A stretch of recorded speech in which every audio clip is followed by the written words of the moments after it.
Hello, everybody, and welcome to the Rise for Justice Movement, the podcast. My name is Zachary Mallory, and I am the host and the founder of the Rise for Justice Movement in the Rise for Justice Movement, the podcast. All right, so this is going to be a fun one. This is going to be a good one. I know I say that, but legit, this is going to be a really good one. I can already feel it. And there's some congratulations in order, which we'll get into here in just a little bit, but I'll let you explain that. But today I am joined by Congressional District 1 candidate of Utah, Liban. Welcome to the podcast. Yep, my name is Liban Mohamed. It's such a pleasure to be here. Oh, this is going to be a good one. And I don't want to wait anymore. I want to dive right in because Okay. this voice, y'all, this voice is the energy that all candidates need to be having. This is going to be a hype session for you. I'm just going to let you know that now because I am fangirling like crazy. I'm shaking because this is a good one. But anyway, walk us through, who you are and why you're running, and you just got the Democratic nomination at this, or like the Democratic endorsement at this convention. And for those who don't know what a convention is, feel free to explain that because not everywhere has that. Not everywhere has the caucuses. Not everywhere has that. So I would love for you to kind of explain that process and what it's been like for you up to this point. Yeah, 100%. So a little bit about myself. My name is Liban Mohamed. I was born and raised in the beautiful state of Utah, in a city called Logan, but I was mostly raised in the Ogden area and Salt Lake City. This new congressional district is something really special. So for decades, our voices have been deliberately diluted by the Republican state legislature out here. And Congressional District 1 used to be a district that was plus 20 percentage points Republican, and it has flipped due to a historic court decision to plus 24 percentage points Democrat. And not only that, not only is it guaranteed to go Democrat now, it's actually one of the most progressive, if not the most progressive, open Democratic seat in the entire nation.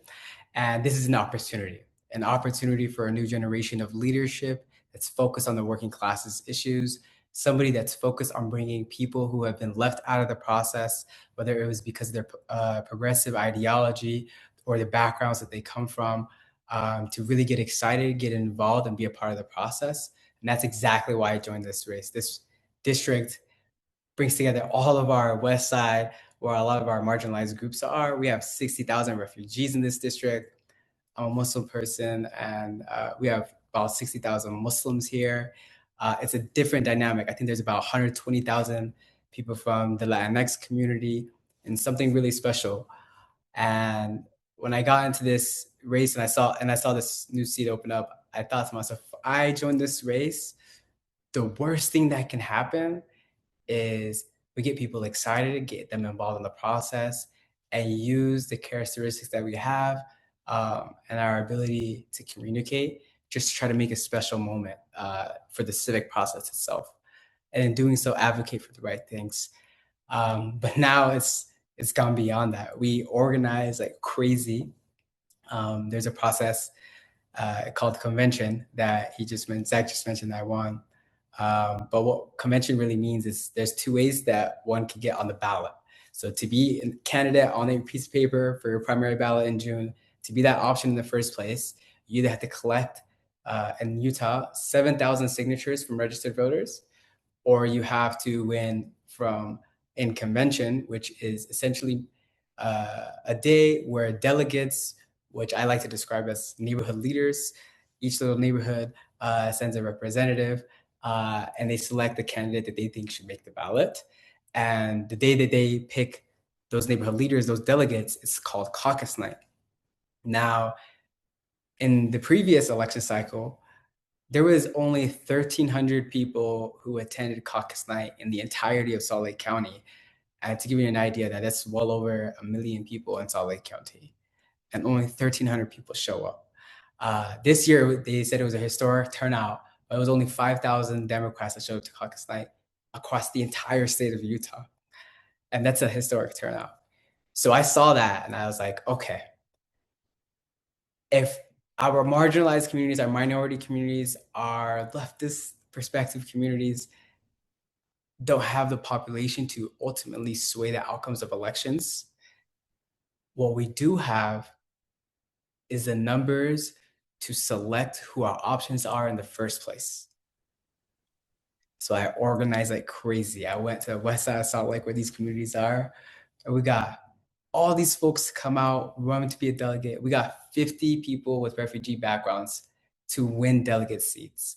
And then we got even more to get alternate seats on the day of for absentees. And honestly, Zach, I'm rambling, but it was like such a beautiful experience seeing convention on this Saturday. Rooms don't typically look like that in Utah. And to see all of these perspectives that never even vote oftentimes. We registered almost 2,000 people. I'm pretty sure probably I wouldn't be surprised if a third or near half of the new registered voters to the Democratic Party in Utah were from our organizing efforts this campaign, all of our volunteers. And it was so awesome, Zach. I wish you were there. It was so beautiful. But yeah, that's a little bit about why I was running. And now we're on to the next step. We won. It felt like a mandate, the way the crowd receives us. And so it's beyond getting people involved in the process. We got them involved. And now we have to make sure we serve the people in the process and deliver on this policy platform that they're getting behind, make sure we win, and make sure we serve when we win.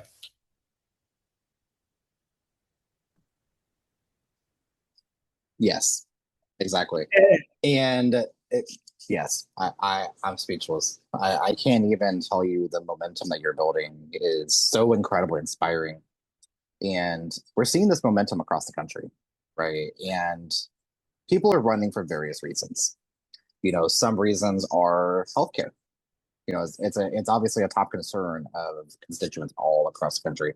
It's definitely a top concern of mine, which we'll dive into here in just a little bit. But first things first is money in politics. So what does this mean? So it means that we have trickle down economics to where the top 1% gets the most, right? We see these oligarchs like Elon Musk. We see, Stephen Miller in the White House. We see like all these like quote unquote powerful people, right? But in reality, Congress has the power of the purse. Okay. So whenever we think about money in politics, oftentimes, it is addressed as the elephant in the room. How do we go about getting money out of politics? How do we overturn Citizens United? The 2010 disastrous decision versus the FEC, the Federal Elections Commission. And, my question to you is how do we address the current systems? Because who are they helping and who is it hurting? What are some of those concerns that you are hearing from constituents in District 1 as the top concerns as to what they need their elected officials to focus on? Because obviously, what they're focused on right now is not it. It's not it. So, my question to you is what are some of those concerns? And who are these systems helping and who are they hurting? Well, I already know the answer to this, but I'm curious to get your perspective on this. 100%. So, Citizens United is one of 3 court precedents that have unlocked the precedent's inability for large corporations, super PACs, so on and so forth, to spend unlimited amount of money in our politics. Now, our statutes are set up with the intention that there is supposed to be limits, right? Individual contribution limits, corporations contribution limits, PACs contribution limits. But there's a loophole that was created between these 3 core precedents that made it so that there's a difference between contributing to the campaign directly and spending on your own will. And if you're spending on your own will, you're exercising your right to free speech, and therefore you can spend whatever amount you want. But essentially, you just have to do it outside of the campaign entity and be separate. And that is where the true influence of money and politics comes from right there. In my opinion, there's a lot of policy proposals that I believe would even have bipartisan support and are, to me, even I would describe as far as saying a no-brainer. But as long as there's money in politics, it's that hurdle. And I believe it is the first domino that has to fall for people-centric policies that we all know need to happen to prevail. Perfect example of this, healthcare. We spend more money on healthcare than any nation on the earth, double per pupil some of our peer nations, yet we're the only wealthy nation on earth that doesn't guarantee health coverage. So it is clear that the issue isn't the amount of resources that are going into it. Rather, the issue is how those resources are being allocated. But with a single-payer healthcare system, such as Medicare for All, we could provide full coverage for everyone. And the kicker, we could simultaneously actually lower overall costs. And with those savings, reinvest those costs into building up our healthcare system, investing in education, and making sure that we can incentivize and make it easier for folks to become doctors because we have this provider shortage. There's many things that can be done. And then long term, we save money net.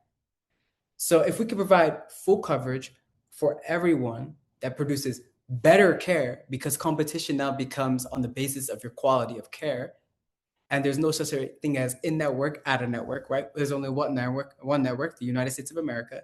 You're going to go to the doctor that's going to serve you. And it costs us money. Why wouldn't it happen? Well, for this to be able to happen,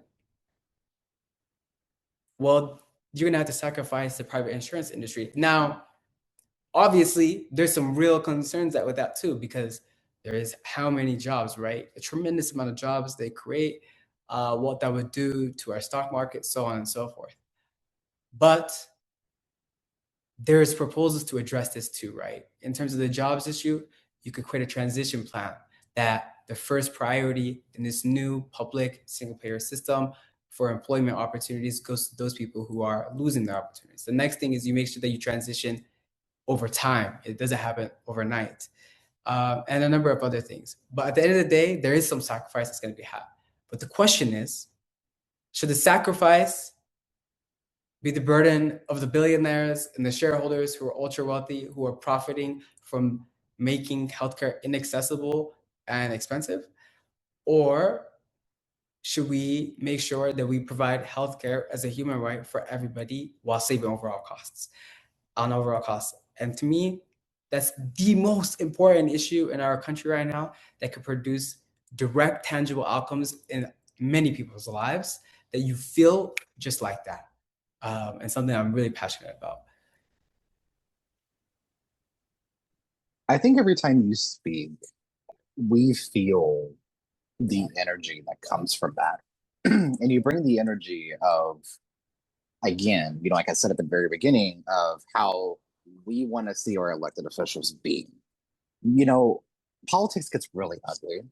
It gets really disgusting. And a lot of it is because the elephant in the room being money in politics. It's like people pay attention to, like, yes, fundraising is obviously very important because it's very expensive to run for office. It's very, very expensive, but it goes beyond that because it's not just about the money you raise. It's about what you're going to do to represent your constituents in your district and put your constituents first. That's the true America first of all, and not the bullshit that you're trying to pass now. But going into healthcare, because you touched on it, so Medicare for All, it would expand the access and provide more extensive coverage, and which would also include those pre-existing conditions, because oftentimes private insurances and these monopolies, obviously we need to break up monopolies. This is something that Senator Josh Hawley, and I do not say this very often, but he actually gets right, is he's breaking up these monopolies and trying to hold these monopolies accountable. And that's my former U.S. Senator. Again, that's probably the only thing that I can actually say about him. But, well, there's a lot more I can say, but I'll leave that for a different discussion. But he's really good about breaking up, holding these monopolies and asking those tough questions that nobody else will ask. So that is something that I do like about him.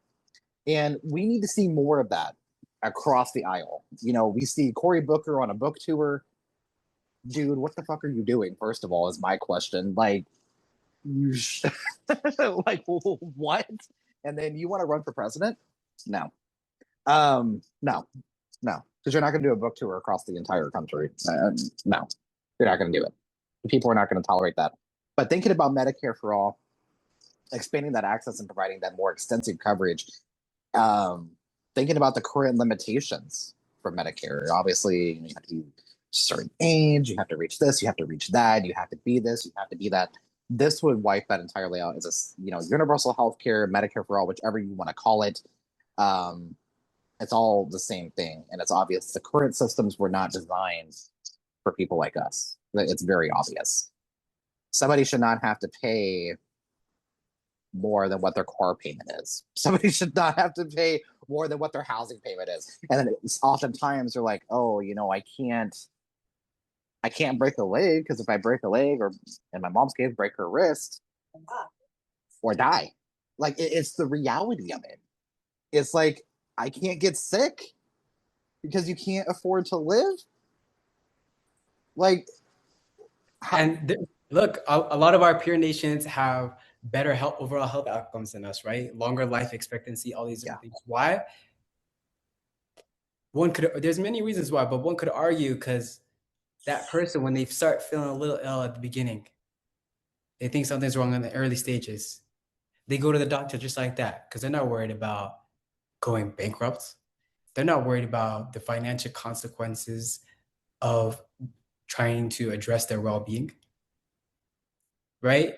And so the costs are not only saved just because of the structure of how you're doing so, and there's no longer profit extracting, the ability to negotiate prices, so on and so forth, the reduction in administrative costs, but also because of preventative care, like you mentioned before, right? You start doing things in the beginning. You do preventative measures. When things are going wrong, you go early enough, not when it's too late, and the bills and the measures that have to be taken skyrocket. It's something that, to me, is the reason I talk about it so much is not only because it's so important to people's lives. I mean, in Utah, we have 300,000 people that are uninsured. Majority of them are in this county, right? It's, to me, the most irrefutable policy. How can one argue against something that costs less money, that covers everybody, and increases competition in care providers? It's really, truly a no-brainer issue. And all of these centrist Democrats, don't even give me a start on my soapbox. A public option, sure, public option could be better. But why are you trying to increase our taxes when we could lower overall costs and cover everybody? Make it make sense. Yeah, that somebody need. I think we need to go after centrists a lot more for this. Like, we talk about the private insurers and how they're being straight up exploitative and they're not providing any value into this system. At the end of the day, the care is coming from the doctor. The care is coming from the hospital system. It's coming from these entities that are still going to be privatized. But the mechanism of paying the bill, being a profiteer, does not make sense to me. Exactly. And yes, you know how you were talking about like medical gaslighting and such, and they kind of touched on it here just very briefly. Many years ago, my mom started experiencing a lot of different symptoms. We thought it was like, okay, she's going to pay whenever I say this, but I was like, okay, she's getting older. She's going to start having these health issues. But these weren't issues that I was seeing across the board. A lot of my friends' parents, they've either passed by now or they passed whenever we were in school due to like different medical issues. But many years ago, my mom started going to the doctor and things started being kind of like wonky, like for lack of like better term. I don't think anybody uses wonky anymore, but I'm a millennial. I'll be 30 this year, so I'm like right on that little cusp of like that. I don't even understand a lot of the new lingo or a lot of the slang words that people are using. I don't understand it, but To each is their own, right? Who am I to say anything about that? I don't care about that. Words are words. But it's how you use them is what matters. But anyway, fast forward to a specific incident that happened, and I was like, okay, you need to go to the ER. You need to go to the ER. And there was like very heavy bleeding, like there was a lot that was kind of going on. And come to find out, leave it to a ER doctor to just she was so nervous, and she was like, I know something's wrong. I know something's wrong, but obviously in the ER you can't do like a full like thorough like search on what's going on. They don't have the technology in the emergency rooms, right? But she came back into the room, didn't even like bat an eye. And now that I think about it, I'm kind of glad she did it. At first, I was like, "What do you mean my mom has cancer? Like, what do you mean? How can you tell that in the ER?" And she's like, "Well, there's definitely something there." At the time, I was like, "Oh, okay." She just came in, she broke ethics because whenever you walk into a room, I have a healthcare background, but whenever you walk into a room and you're going to give somebody test results, you have to make sure there's nobody else in the room. Or if there is, you need to ask that patient, "Are you okay if I share these results?" She didn't do that. She was so deep. At the time, I was like, "Oh, that's really screwed up." But now that I think about it, I was like, "Oh, actually, I'm really glad she did do that because she was nervous. She knew something was wrong, and she knew it needed to be addressed immediately." Fast forward, like a week or two later, my mom goes in for like a month or so, like that wait period, right, is what, for lack of a better term, literally does kill, because it does. People die during that wait period. And I knew, if we're talking about that big C word, cancer, we have to address it because it spreads very fast. Fast forward, my mom was diagnosed with stage 3 cervical cancer literally a year ago yesterday on April 27, 2025. That was the worst phone call that a child can ever receive from your parent. Literally one of the worst calls. "I have cancer." I already knew it, with my background, my extensive training that I have. I got out of healthcare because I want to fix the systems, like policy wise, before I go back into that system. I love healthcare.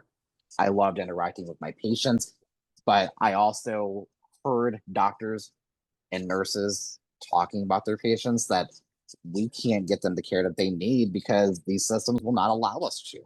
They won't allow us to get the care. We knew something was wrong with my mom, but she was gaslit by those medical providers. But here's the thing: I don't blame the providers, I blame the system. I will never blame a provider. I will never blame a nurse or EMT or paramedic. It's the damn system in which they are working in, because they are human beings too. They do have hearts, because working in healthcare, you have to have patience, you have to have a heart. And if you're not, you're in the wrong damn career. And that can be said about any public facing. But I wanted to, kind of share that with you. So think about my mom. Whenever you're in Congress, you have these constituents coming and telling you about healthcare. Take it very serious. I know you will, but think about this conversation. I got you on record. You're recorded. But think about stories like my mom. Whenever you are making those decisions, think about stories like her. That's all I ask of you. I know I am not your constituent, but the decisions that you make are not going to only impact your constituents, it's going to impact all of us, regardless. It's going to trickle down to here in Kansas, to Missouri, to Texas. They need a whole another like overhaul, but with all that said, that's the only time that trickle down actually, really does work. Because if you do something good, we're going to feel those effects. You do something bad, we're going to feel those effects. And that's something that I think a lot of patients, or wow, a lot of politicians forget about. And it's not just about your constituents. Yes, that obviously comes first.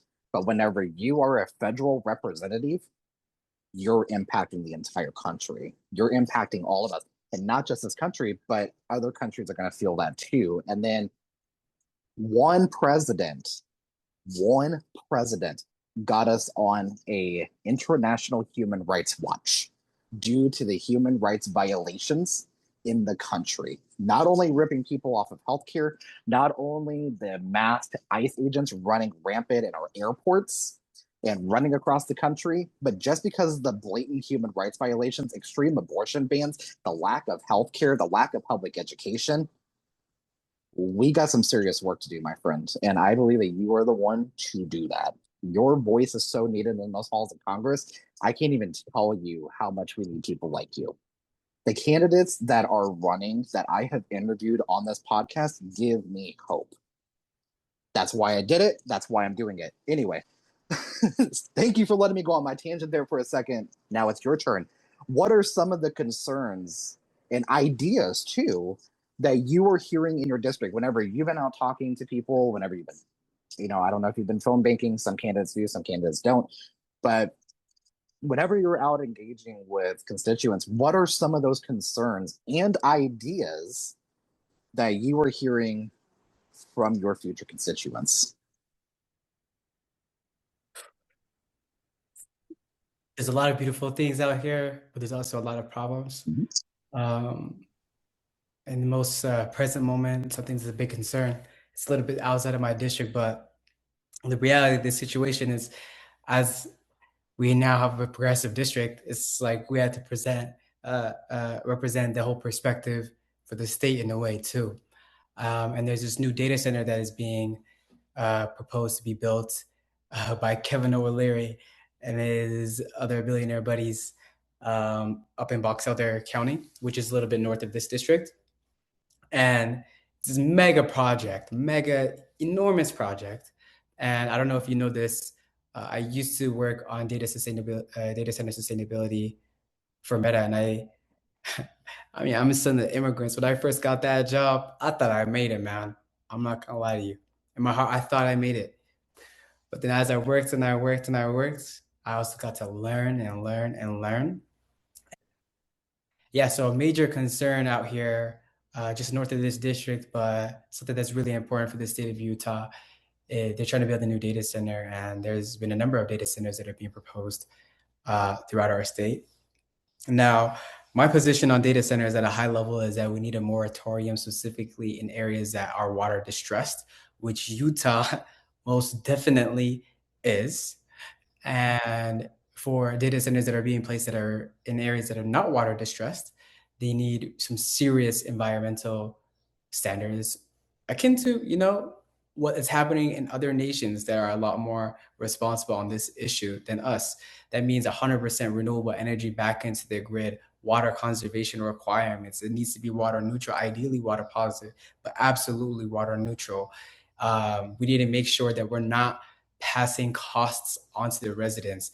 We need cost causation rules. If you're the reason why that cost went up, you have to pay for it.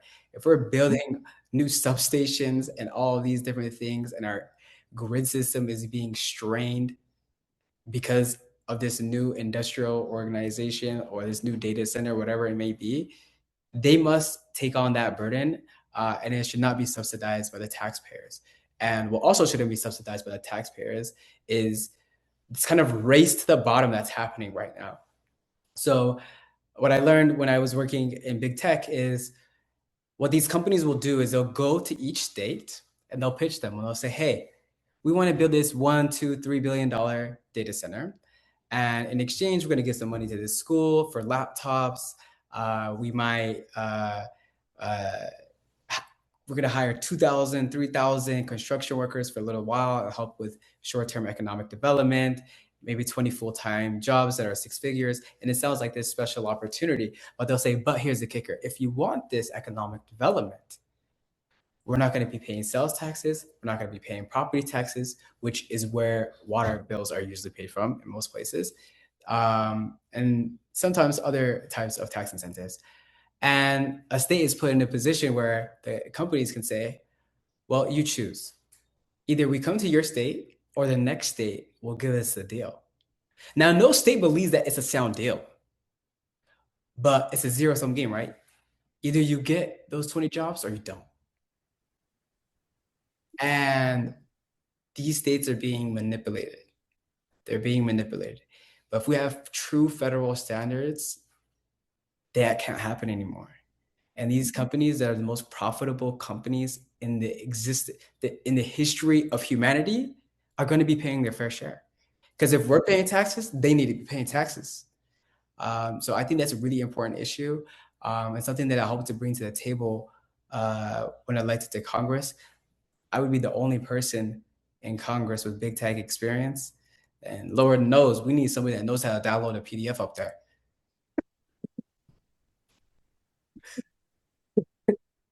Yes, exactly. 100%. It's obvious. It's very obvious. Mhm. And something else that's obvious is, where do you believe our tax dollars are currently going? I mean, this is such a loaded question. I know you're going to pop off on this, but, it's going to endless wars, first of all. It's going to aid and abet a genocide, not just in Gaza, but also Congo, Sudan. And we give so much money to the EU to continue doing what they Yep. are doing.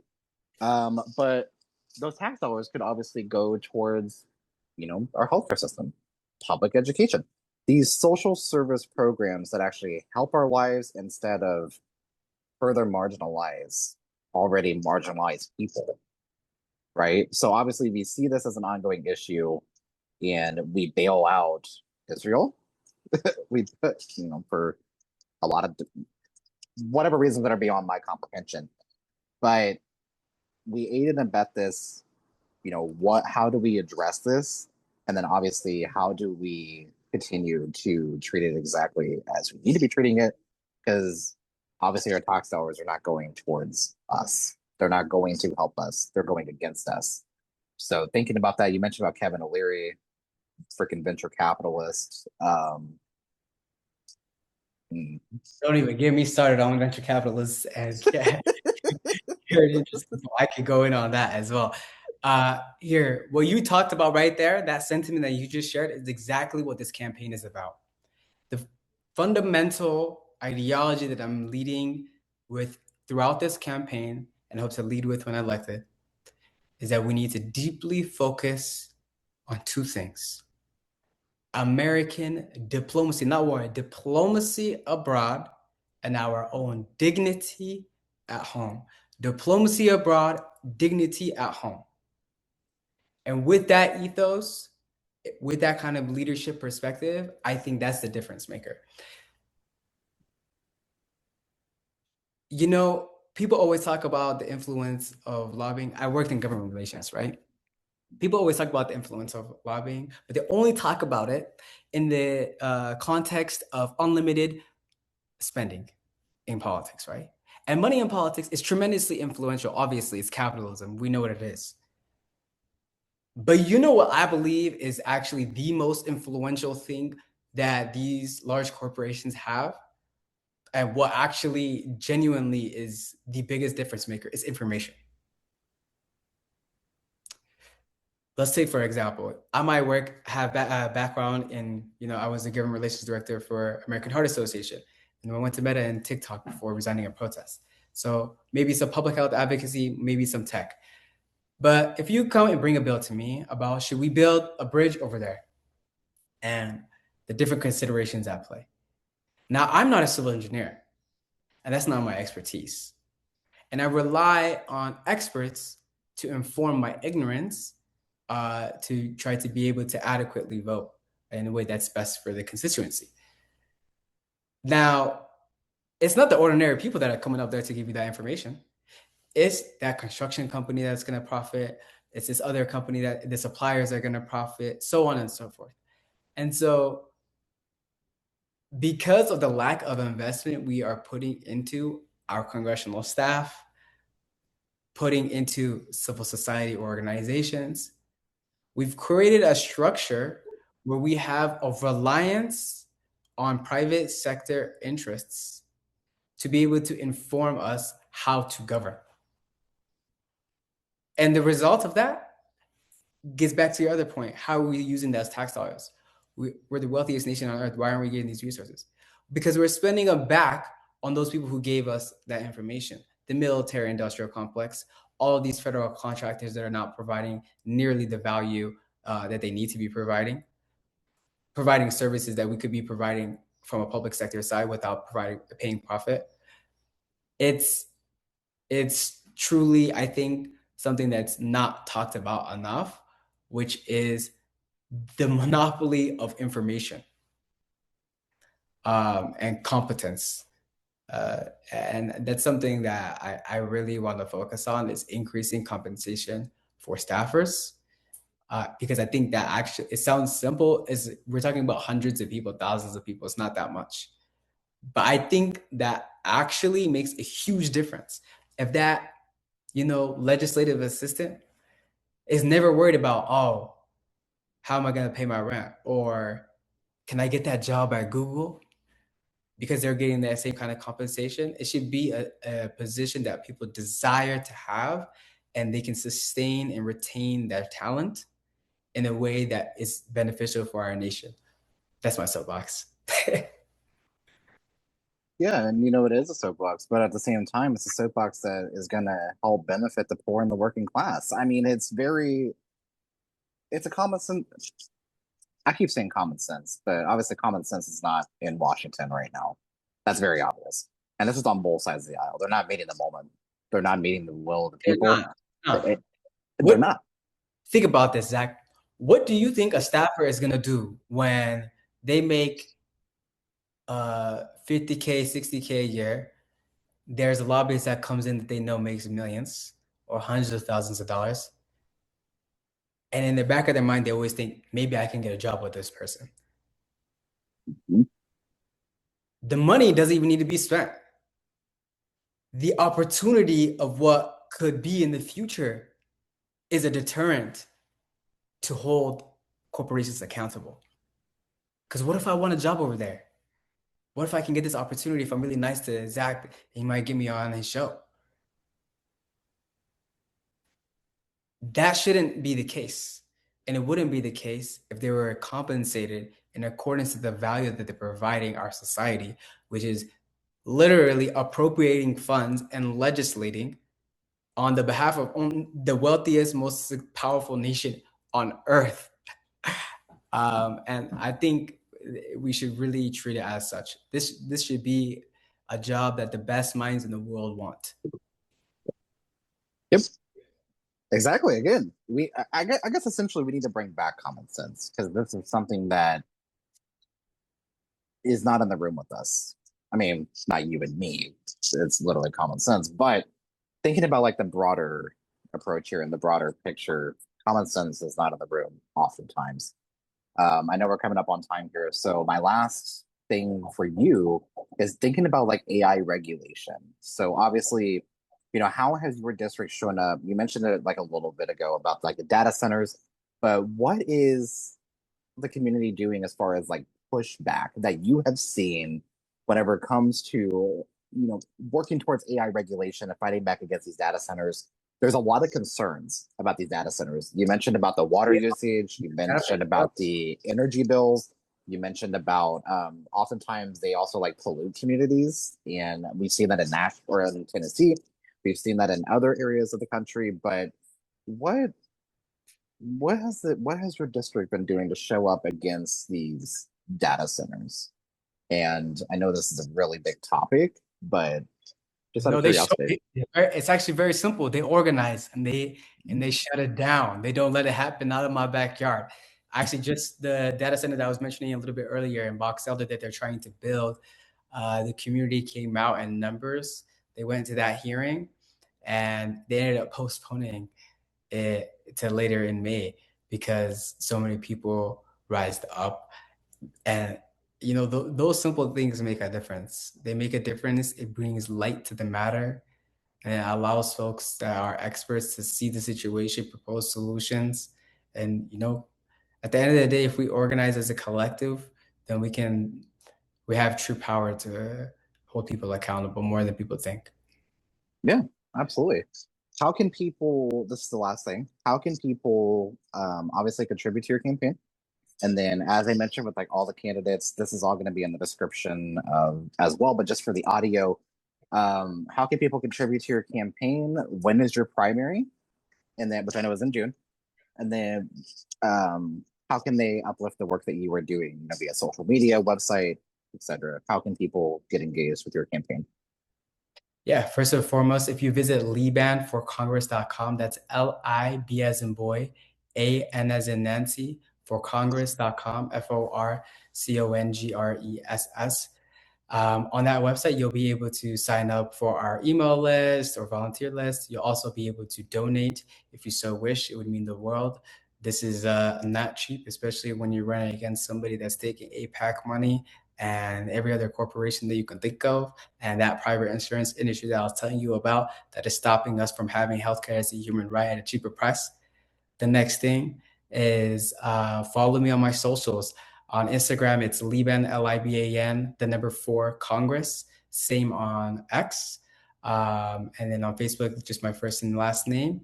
And then as well on TikTok, it's my first and last name. So Liban Mohamed. And I hope to engage with you all more, especially you, Zach. This was a special experience. I really just spoke from the heart, rambling away. I felt comfortable doing so. So I appreciate you giving me this the platform and the opportunity to make my case. And hopefully we can keep in touch. I look forward to calling you the next congressman out of Utah. I'm just going to let you know that now. Hopefully, I'm putting that into, I believe that if you speak something into existence, it happens. I've spoke a lot of things into existence. I'm going to leave it at that. I'm not going to say anything else. But thank you so much, my friend. Thank you for running. Thank you for representing your constituents and putting them first. But more importantly, thank you for bringing your whole self unapologetically to everything that you do. That is the most inspiring part about you and about your campaign. And I think people are resonating with it. You are building the momentum. We talk about this blue wave, right? But you're building this whole new wave of progressive and what it means to bring that progressiveness to politics. Again, I want to say thank you. And I look forward to, again, calling you the next congressman. And, I'll be emailing you like, hey, this vote could be disastrous. Vote against it. as you should. I know I'm here in Kansas, but you're still going to hear from me. I think last year there was something like 10,000, don't quote me on that, or so bills that were proposed on the federal level. Mhm. And any person that looks at you in the face that says that they're running for office and they have the expertise and the experience it takes to be able to vote the right way every single time is not telling the truth. The reality is a representative is supposed to do just that, represent the collective, and the collective has the expertise, the lived experience to inform you and the gaps that you have. So hopefully I'll be that person and you could be the person that provides me that expertise and guidance as needed. Yeah. Absolutely. Liban, thank you so much for coming on the show. I greatly appreciate you. Yeah. Thank you. You too. Bye.